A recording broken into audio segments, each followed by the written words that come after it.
Hello बच्चों, welcome back. Okay बेटा, तो शुरू करते हैं आज का टॉपिक हमारा। आज हम डील करने वाले हैं advantages of consumer protection act. काय के साथ sir? Advantages of consumer protection act. बच्चे, क्या होता है कि हर चीज के अपने कुछ एडवांटेजेस, कुछ डिसएडवांटेज होते हैं। हर चीज के कुछ फायदे, कुछ घाटे होते हैं। सिमिलरली जो ये कंज्यूमर प्रोटेक्शन एक्ट बनाया गया था टू प्रोटेक्ट द कंज्यूमर, इसके भी कुछ फायदे और कुछ नुकसान होते हैं। ठीक है, तो right now we are dealing with the advantages. ठीक है, तो जो सर ये एडवांटेजेस थे, इनको दो पार्ट में बांटा गया। कितने पार्ट में बच्चों? दो पार्ट में। Advantages from the point of view of consumer और advantages from the point of view of businessman, और I can say the seller. बराबर। तो कितने पार्ट में बांटा गया बेटा? दो पार्ट में बांटा गया। Advantages from the point of view of consumer and from the point of view of seller. तो सर बोला गया कि एडवांटेजेस कंज्यूमर के पॉइंट ऑफ व्यू से क्या क्या रहेंगे। तो बताया गया सर कि जो कंज्यूमर के पॉइंट ऑफ व्यू से एडवांटेजेस रहेंगे वो है आइस। क्या है बेटा? आइस। क्या शॉर्ट ट्रिक है अपनी? ICE. I stand for innocent consumer, then C stand for consumers are unorganised and E stand for exploitation of consumer. अच्छा, एक रिक्वेस्ट है कि आप लोग पेन कॉपी लेके बैठिएगा, so at least you can note this, है ना। तो advantages of consumer, advantages to consumer is as, innocent consumer, consumers are unorganised and exploitation of consumer. Sir innocent consumer का मतलब क्या होता है? तो बोला गया बच्चे कि जनरली क्या होता है कि consumer is innocent. Consumer is innocent का मतलब consumer does not aware about the rights and relieves. Consumer अपने राइट्स और अपने रिलीव्स के बारे में अवेयर नहीं है यार। तो ये जो एक्ट है, जो कंज्यूमर प्रोटेक्शन एक्ट है, at least with the help of this act he is aware about the rights and reliefs. तो बोला गया सर कि इस एक्ट को लाने का, इस कानून को लाने का एक फायदा यह भी है कि दिस कानून will provide the education to the consumer who is unaware about the rights and reliefs. तो at least this act provide the education. बराबर बात है। तो सर बोला गया कि consumers generally does not know about the rights and reliefs available, so it is necessary to aware consumer. बराबर, it is necessary to educate consumer. बराबर। Second sir होता है हमारा C, that is consumers are unorganised. क्या बोला गया बेटा? Consumers are unorganised.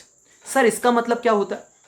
बोला गया बेटा कि कंट्री लाइक इंडिया, जहां पर पॉपुलेशन बहुत सारा है बेटा, अपन रुके ही नहीं थे तो पॉपुलेशन तो बढ़ना ही था। तो सर यहां पॉपुलेशन बहुत सारा है सर, 130 करोड़ के अप्रोक्सीमेटली पॉपुलेशन है सर। अब क्या होता है सर कि कुछ दुकानदार हैं जो गुड्स को क्या करते हैं, हाई रेट पे सेल करते हैं। कैसे सेल करते हैं बेटा? हायर रेट पे सेल करते हैं। लाइक आपने देखा होगा कहीं पे जाते हो तो वो मजबूरी का फायदा उठा के मिनरल वाटर जो होता है वो हमको 20 रुपीज का बॉटल 30 में सेल करते हैं, या चिप्स के पैकेट महंगे सेल करते हैं। हाँ सर ऐसा होता है। तो बोला गया सर कि हमारी कंट्री में क्या होता है कि हाई रेट पे कोई लोग सेल करने की कोशिश करते हैं। तो अगर मुझे एक बात बताओ, आप अकेले उनके खिलाफ आवाज उठाओगे तो कुछ कर पाओगे क्या? अरे सर क्या कर पाएंगे, जरा सी लड़ाई कर पाएंगे, और ज्यादा से ज्यादा हो सकता है कि शायद हमको सही रेट पे मिल जाए, ज्यादा से ज्यादा। पर बच्चे अगर हम एक ऑर्गेनाइजेशन बनाएं, अगर हम एक संस्था बनाएं जिस संस्था में और भी बहुत सारे मेंबर्स हो, और अगर हम सब मिलकर आवाज उठाएंगे तो तब कुछ हो सकता है क्या? हाँ अरे भाई साहब, अगर सब मिलकर आवाज उठाएंगे तब तो आवाज पहुंचेगी ना। बिल्कुल सही बात है सर। तो यही बोला गया सर कि हमारे इधर क्या है, कंज्यूमर्स आर अनऑर्गेनाइज्ड। कंज्यूमर जो है वो बिखरे बिखरे हैं, अनऑर्गेनाइज्ड है।